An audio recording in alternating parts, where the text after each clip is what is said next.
For wild animals, life is all about survival. And in this battle for their own place in the natural world, each has adapted in amazing ways, evolving unique abilities and anatomical mutations, allowing them to thrive in even the toughest environments. But for some animals, the key to survival comes from working together. Living in large groups, these creatures find safety in numbers. And many hands make light work. And when it comes to hunting and foraging, two heads are sometimes better than one.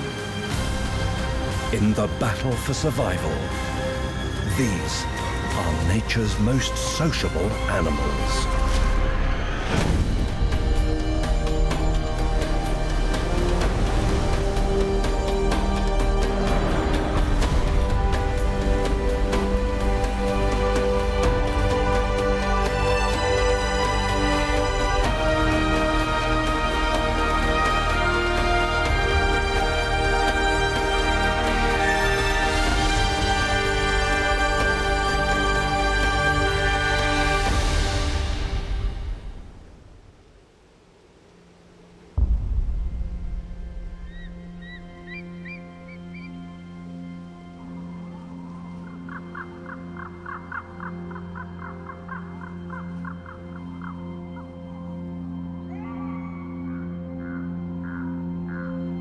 A lone wolf, searching for prey.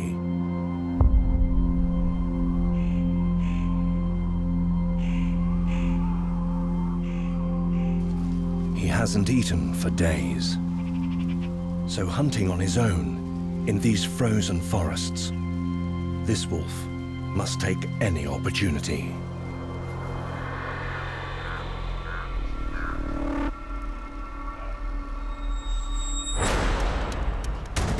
But while wolves may have a lethal reputation for killing, chasing after fast, agile prey,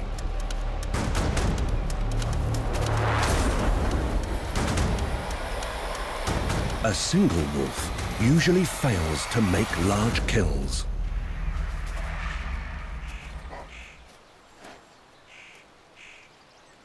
Instead, lone wolves must settle for rodents, birds, or more commonly, scavenging leftovers.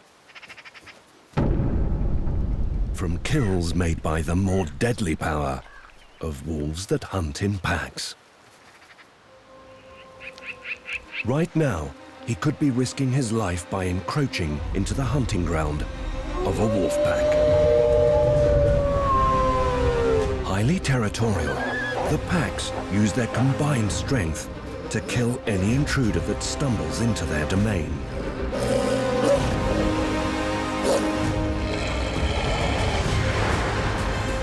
But it's their highly complex social behaviours that galvanize individual wolves into successful pack hunters, and has helped them spread right across the Northern Hemisphere.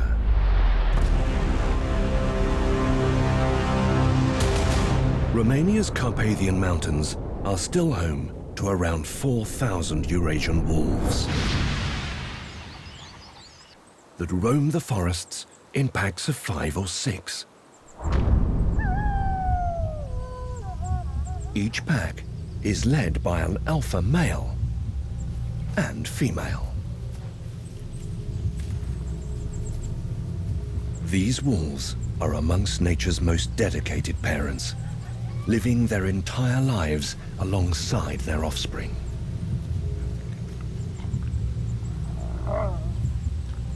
Each wolf pack is arranged in a strict hierarchy, and this structure is maintained via complex facial expressions, licking, and body language. Wolves also eat in order of dominance. But it's been a harsh winter, and this pack haven't had a meal for weeks. So today, the wolf pack has been forced to seek out something that isn't usually on the menu. The wolves' powerful noses detected this potential target from almost 3.5 kilometers away. But it's not the bear they're after. They want to steal its dinner. The bear is more than 5 times the size of each wolf.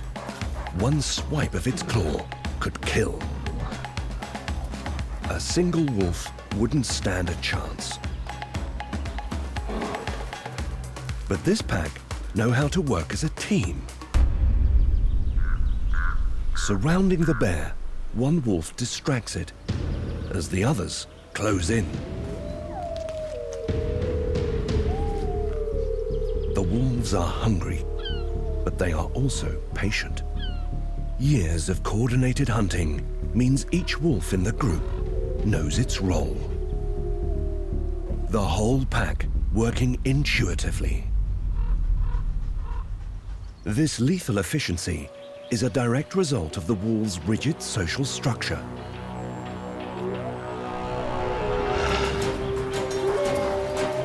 With their trap set, the wolves make their move, drawing out the bear.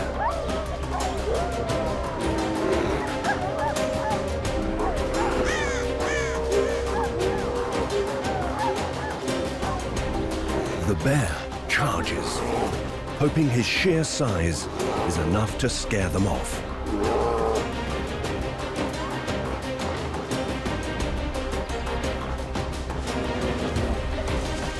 But inevitably, the wolves' team tactics triumph over the bear's brute strength. And finally, they claim this reindeer carcass as their own.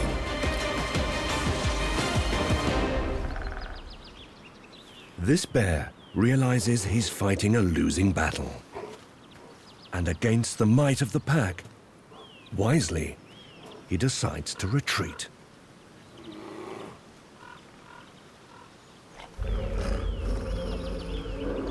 But each wolf must wait their turn before being allowed to eat, in order of rank. This system may appear unfair, but it's their acceptance of this chain of command that makes wolves so successful. If they spent time fighting amongst themselves, little would be achieved.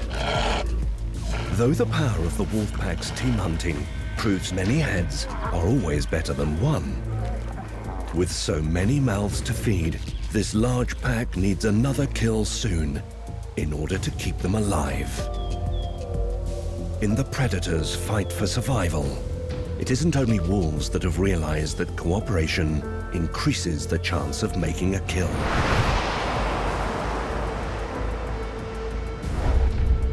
While most spiders are solitary hunters, one species here in Panama has developed a collaborative approach that is key to its survival.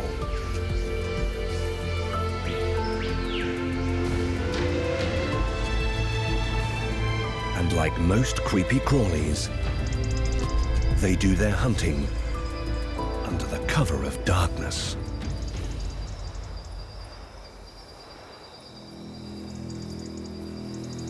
This giant single web is home to over 15,000 Anolosimius eximius spiders.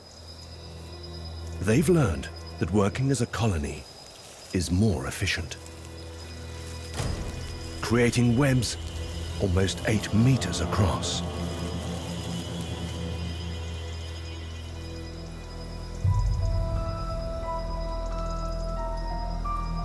And by hunting as a pack, they can kill much larger prey. This highly synchronized army react to the faintest vibration, swarming over their prey. A bite from a single spider isn't toxic enough to kill. But the combined venom of 1,000 spiders is a lethal weapon. But it isn't only predators that reap the benefits of working together.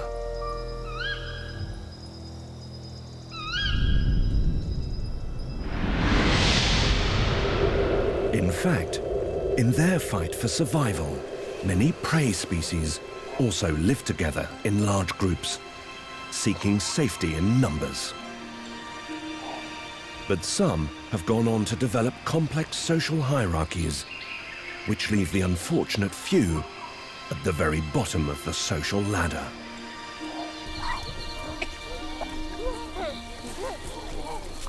In their dog-eat-dog world, olive baboons have developed a strong class system.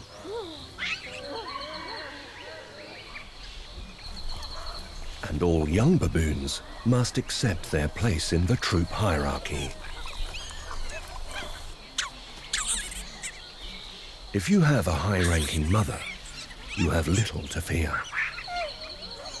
Like royalty, baby baboons inherit their mother's status and immediately rise to the top of the pecking order.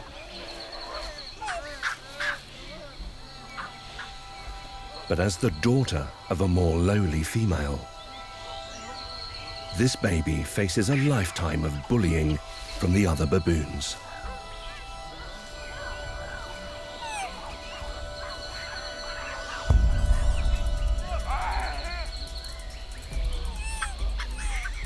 And the privileged juveniles never waste an opportunity to pick on someone at the bottom of the heap.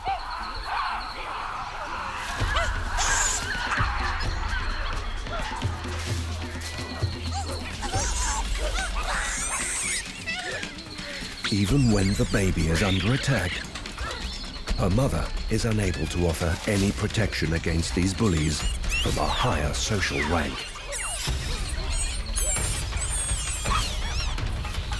But sometimes, high-ranking baboons will decide this abuse has gone too far, stepping in on behalf of the young underdog. Standing up against the precocious bullies may seem like a noble gesture. But this protection always comes at a price. And in this economy, the only currency is grooming. It seems the Good Samaritan was actually only interested in raising his own status. Nitpicking is the cornerstone of baboon society. And this grooming publicly demonstrates allegiances for all to see. This class structure means an easy life for some young baboons, while others are doomed to a lifetime of subservience.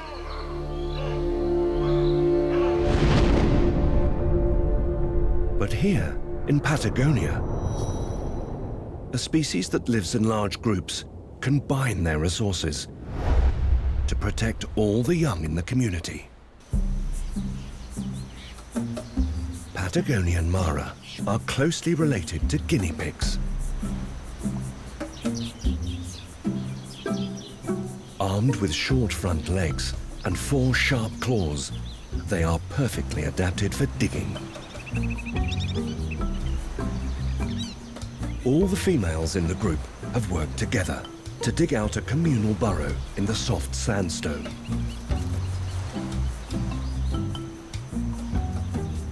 Allowing all the babies to be raised together in a large single nursery.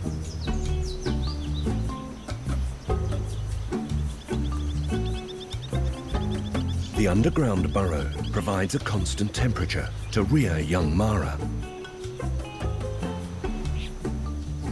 But the nursery's main function is to defend them from predators. Unusually for rodents, the Mara are active during the day, attracting the attention of foxes and hawks.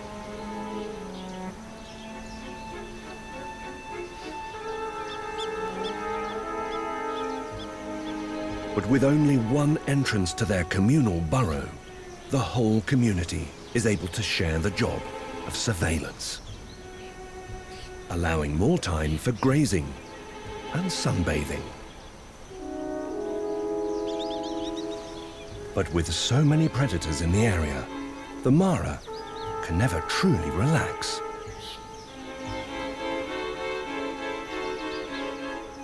Any sound can send the Mara into a panic.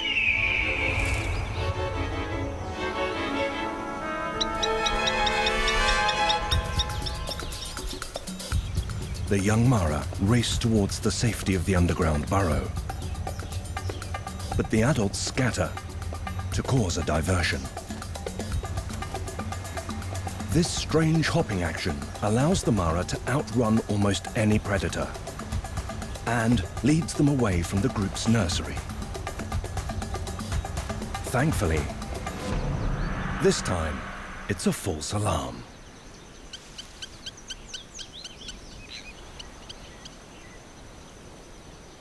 Gradually, the young Mara re-emerge from the group nursery, and the sentry returns to his lookout post. For now, calm is restored to the whole community. In their quest for survival, the Mara can clearly see the advantages of living together.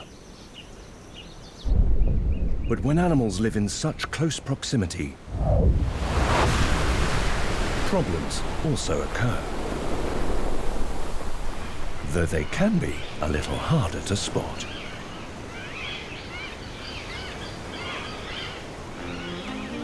Parrots are usually found in the jungle.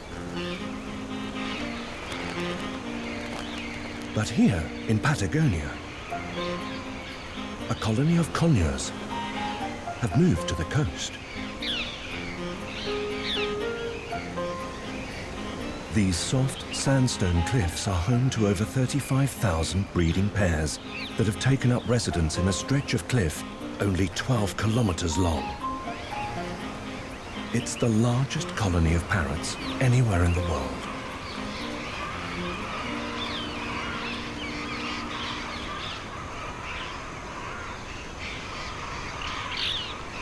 Using their beaks like pickaxes, the conures dig nest holes up to 4 meters into the soft sandstone in which to lay their eggs.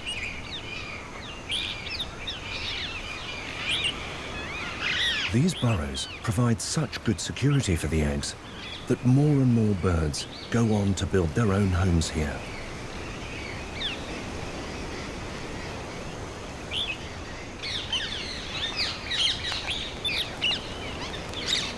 Living on top of each other can cause tempers to fray as they fight for the best nest sites.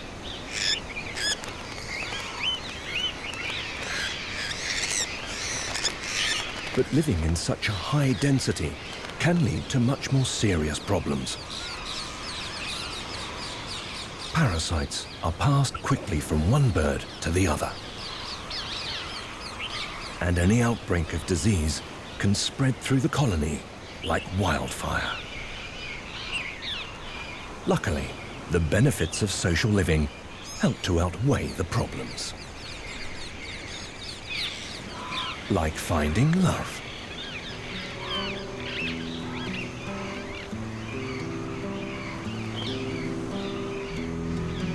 But nuzzling is more than a public display of affection. It helps keep each other clean.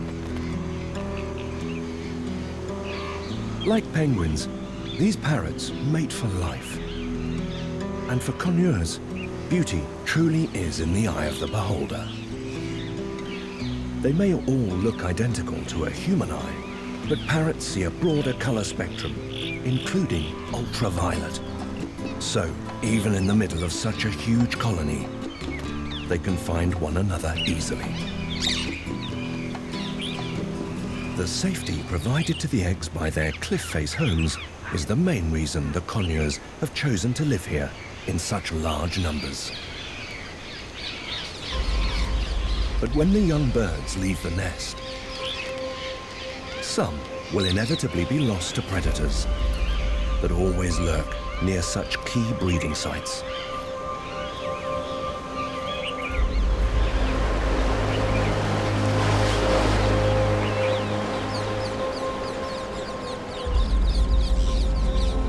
In order to increase their offspring's chance of survival,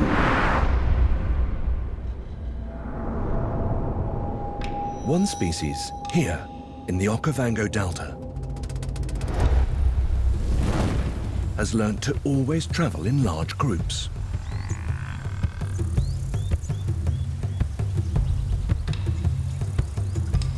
"5,000 strong, this is the biggest buffalo herd in the Delta.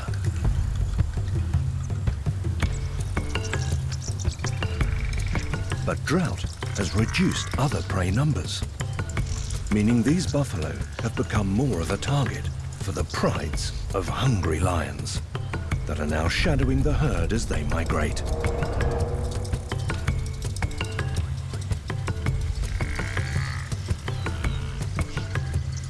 But even for a pride of lions, a fully grown buffalo is a formidable foe.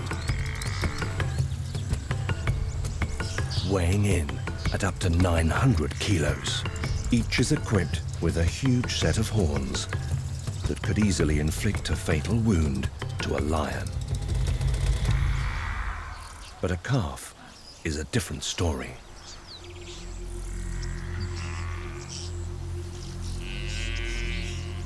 So as part of their survival strategy, buffalo always try to keep their calves in the center of the herd.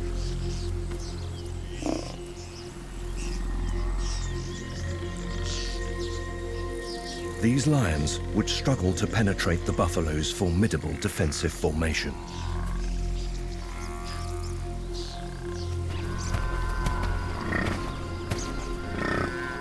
But sometimes, even the buffalo let down their guard. One of the lionesses spots an opportunity.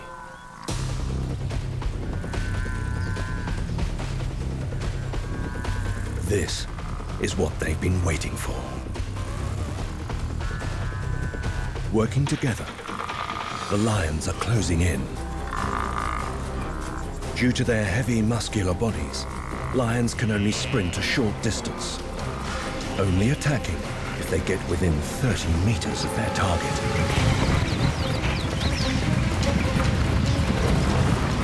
The young calf is caught off guard.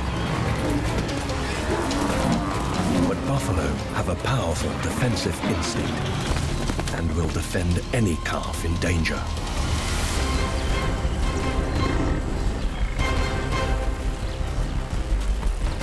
It's potentially deadly for both sides.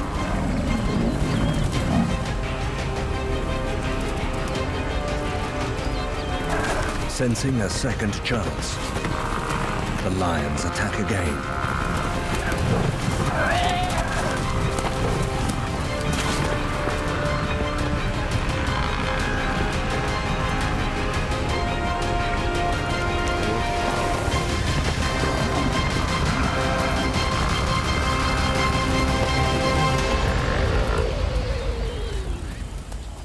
Although buffalo rely on their large groups to increase their own chances of survival, it's far from a guarantee that all will survive.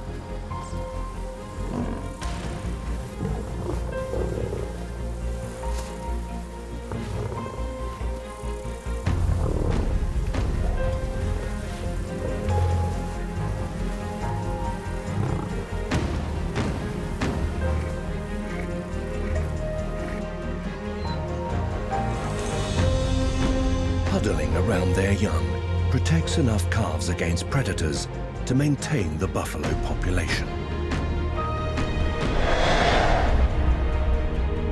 But here, in the mountains of southern China, a species of monkey has developed an entire social system based around huddling in order to protect the colony against extreme cold.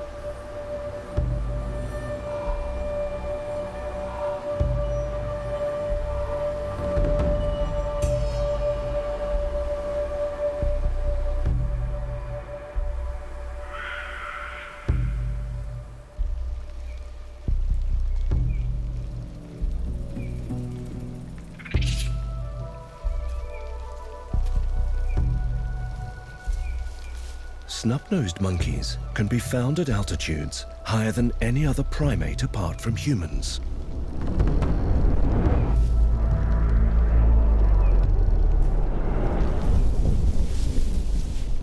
One group in northern Yunnan have been recorded at 4,700 meters above sea level. If they were alone, they would freeze to death.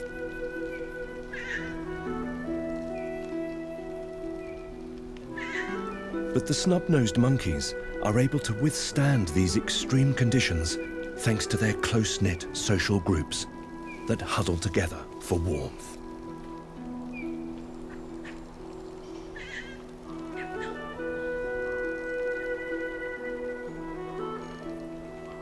So while other mammals must retreat to the warmer valleys, the snub-nosed monkey's survival strategy means they can remain here all year round with little competition for food.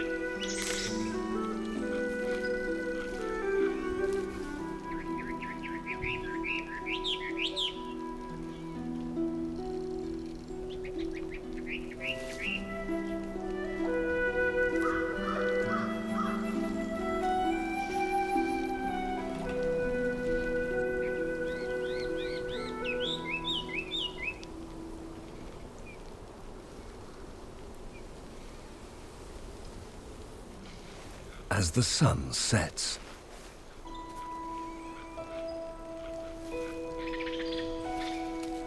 the whole troop gather in the center of their territory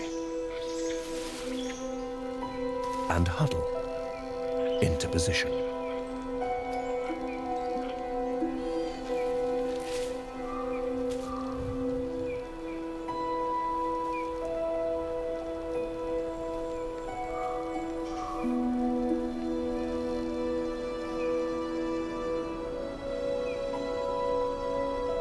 Temperatures now drop well below freezing.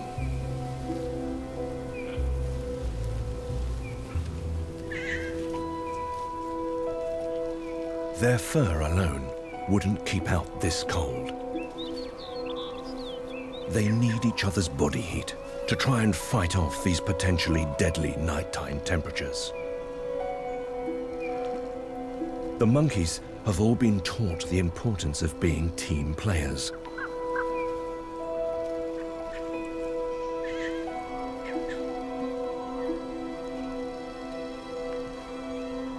Any monkey ousted from the group would quickly perish in the punishing cold.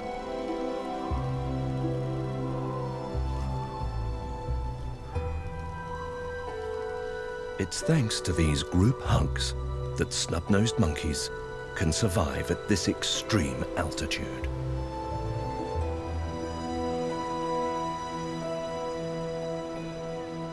But lower down the slopes, southwest China is also home to another species of primate with unique social behaviour. These limestone caverns are home to one of the rarest monkeys on Earth.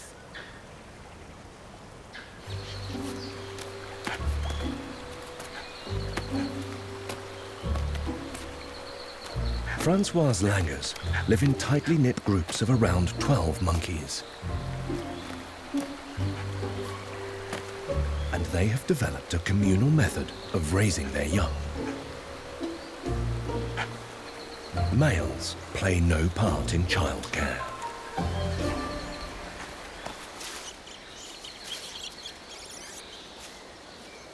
But all the adult females share the responsibility of looking after the babies in the troop. Sometimes even feeding each other's offspring.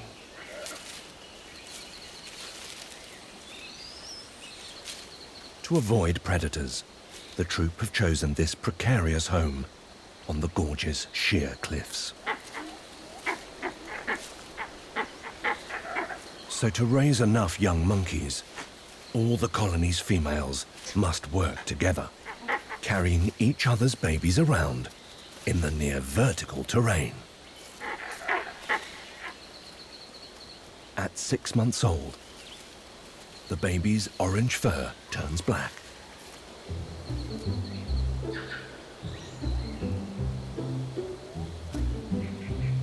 by which time they've already learned how to scale these vertical walls.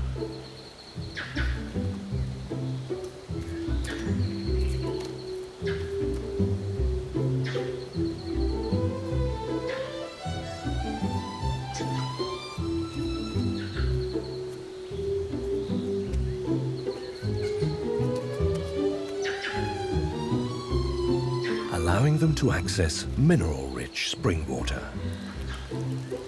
a valuable source of nutrients.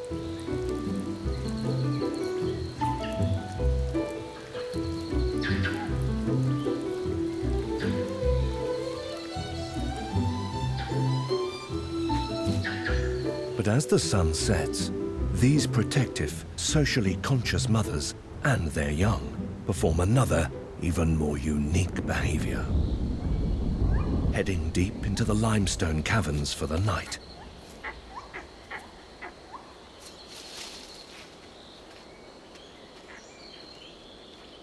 Sleeping in caves is extremely rare, seen regularly in just 2 other primates.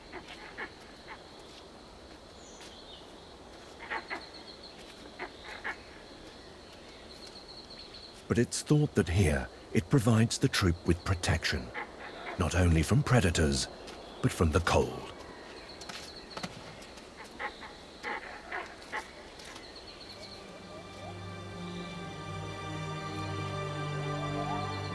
The underground caverns providing relative warmth during winter.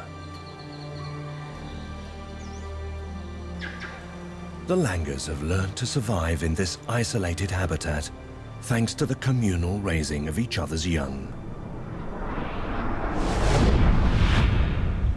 But in a strange species of lemur, here on Madagascar, it's only the alpha female that uses her status to employ all the other females to help with childcare.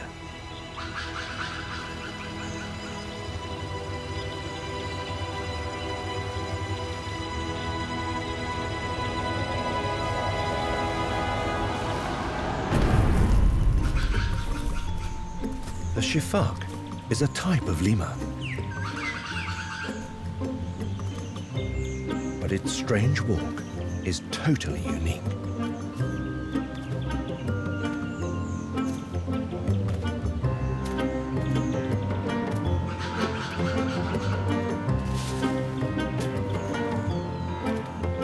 Known as the dance of the shifak, this unusual skipping motion gets them around quickly on the ground.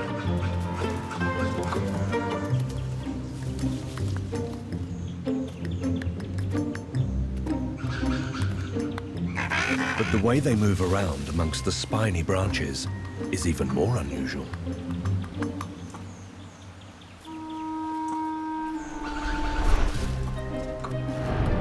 Unlike other primates, shifak remain upright when jumping, launching themselves with their powerful hind legs. Small flaps of skin under their arms help them glide through the air, leaping up to 10 meters onto these spiny branches. Thick pads of leathery skin protect its hands and feet. And their social structures are just as unusual. Shifaks live in groups of around 13, but it is the females that lead the troop, with the males moving from group to group. When the alpha female gives birth, the entire troop will help to protect their precious new addition.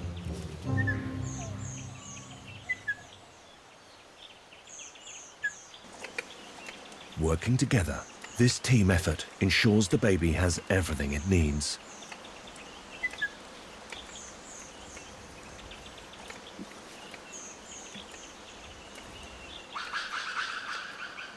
Though sometimes, all the fussing can prove a bit much. With her baby still less than a week old, the alpha makes sure the clucky females don't get too close to her prized possession.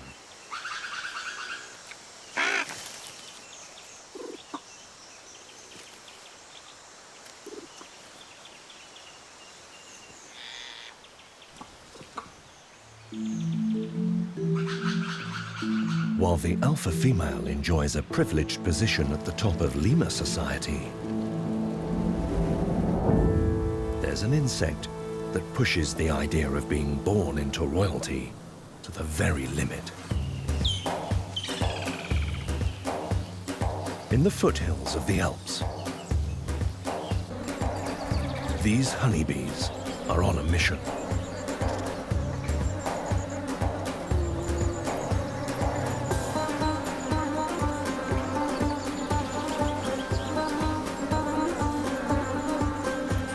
To make enough honey to survive next winter, the colony needs to gather around 120 kilos of nectar each year.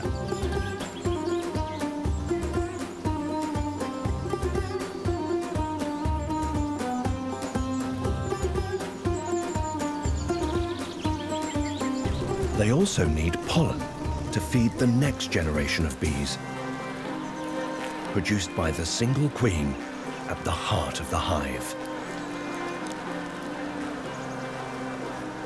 Bee society is built solely around the protection of this queen bee.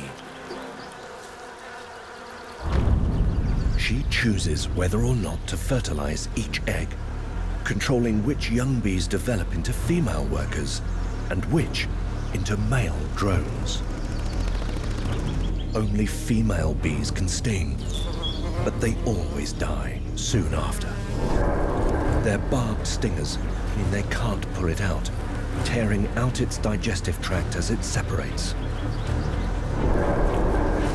Only the queen has a smooth stinger, capable of multiple stings, but she rarely leaves the hive.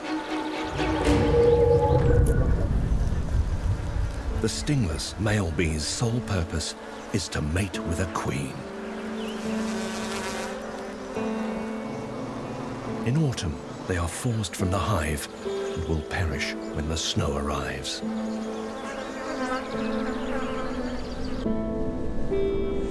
Even in the depths of winter, the remaining bees do not hibernate.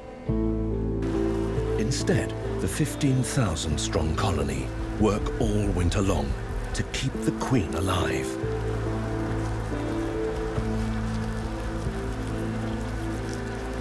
Clustering around her and shivering to keep her warm.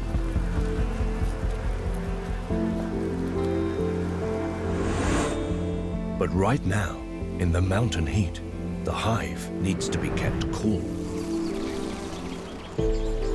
With military coordination, the bees head off in search of water.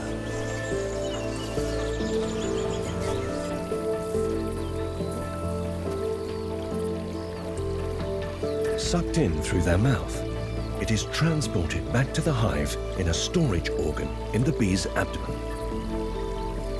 It will then be used to cool the developing larvae and eggs, ensuring the queen has enough bees in her colony to help her see out the winter.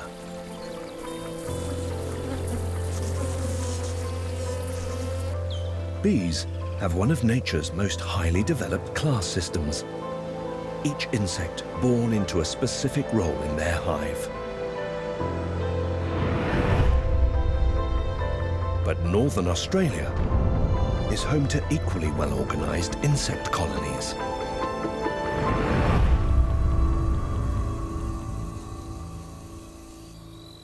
This unique species of ant has developed one of nature's most ingenious jobs. Reserved solely for the youngest members of its society. Weaver ants are named after their unique nest-building technique that employs these young ants in a remarkable way.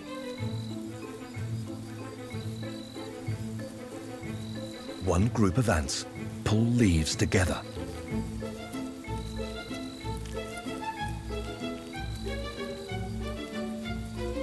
Meanwhile, another team begins joining the leaf edges using their own larvae like a glue gun. Only the larvae produce this sticky silk, and it's perfect for sticking leaves together. Holding the larvae gently in its jaws, the adults squeeze out a line of sticky silk along the edge of the leaf, gluing it together.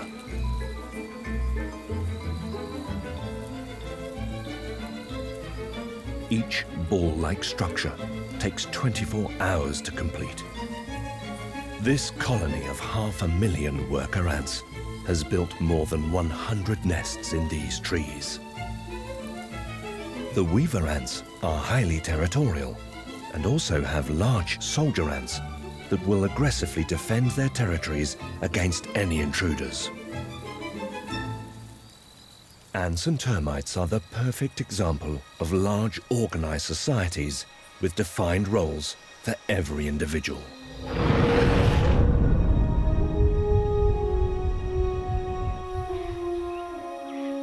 But an animal that feasts on these tiny insects has also developed very clear ranks within its own small social groups.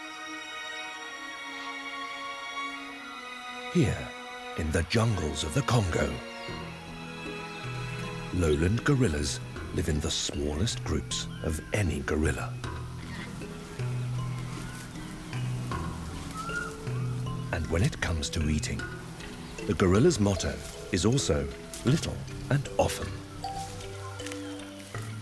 raiding termite mounds at any opportunity.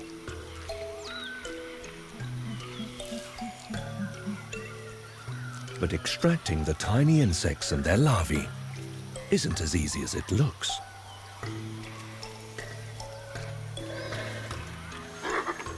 And the impatient youngsters in the group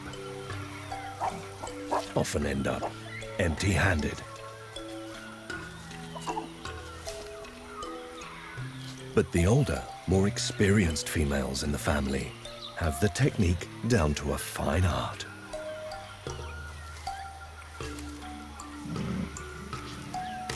Tearing off a chunk of the termite mound and shaking them out into their palms.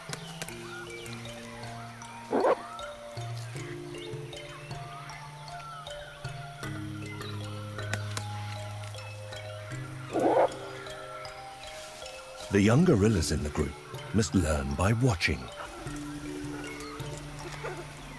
But it may take years for them to acquire the dexterity to do it properly.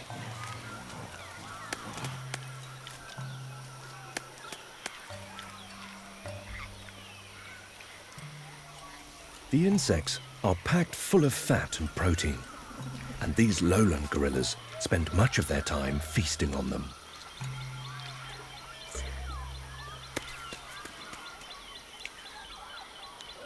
When they're not seeking out insects, the family roam the jungle in search of fruit.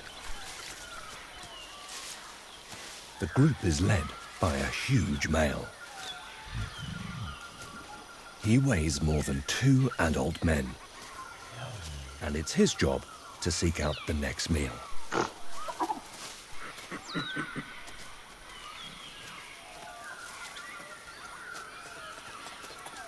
Today, he's found a fruiting fig tree.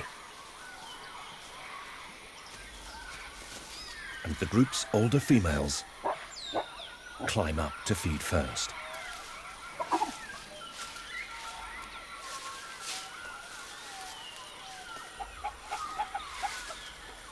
This lower-ranking male, however, waits below.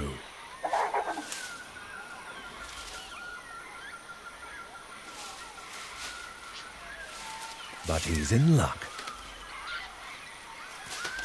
The more dominant gorillas foraging in the canopy shower him with free food.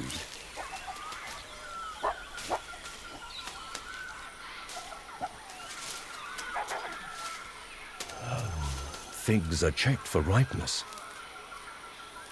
before the flesh is carefully consumed.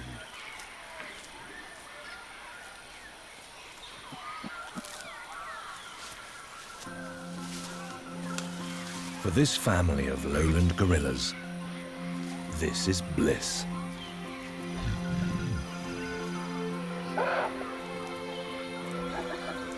In this isolated forest habitat, around 100,000 of these gentle giants continue to live peacefully in their small family groups.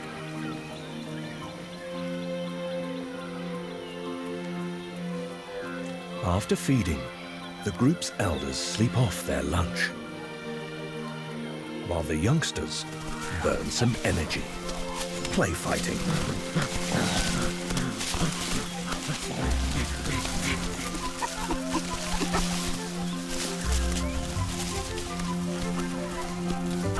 Helping to establish who might, one day, take over as the group's alpha male.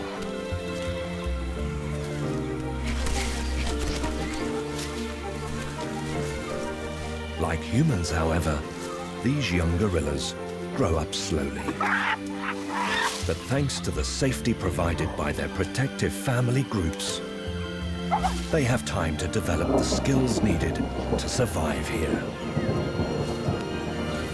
Like how to shelter from the extremes of weather here in the jungle.